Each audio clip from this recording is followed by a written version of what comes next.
5 bali wao wamngojao Bwana watapata nguvu mpya.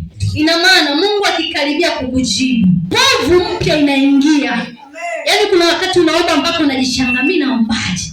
Mbona kama sio mimi? Ni nguvu, ashakuongezea nguvu. Anakuambia mwanangu, ninakaribia kukujibu. Sasa anakuongezea nguvu ya kuomba.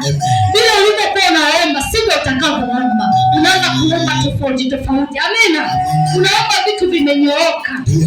Unaenda na point mbele za Mungu. Amina. Hapo wakati unaongozwa na Roho Mtakatifu, hujaongozi kwa akili zako tena. Mungu anakuwa yupo karibu kukujibu, anakujaza nguvu, ujasiri. Yaani unasimama unaomba una uhakika. Mtu mwenye uhakika anaomba kwa ujasiri. Ukianza kusikia amani, unajua kuna jambo Mungu analiandaa. Amina. Siku leo nataka usikie amani ndani ya moyo.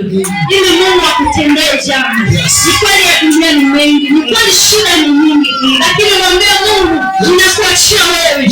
Unapomwambia Mungu ninakuachia wewe, mwachie kweli kweli. Mwachie kutoka ndani ya moyo. Usimwachie Mungu kwa kinywa cha mdomo tu. Biblia inasema watu hao wananena kwa midomo lakini roho iko mbali.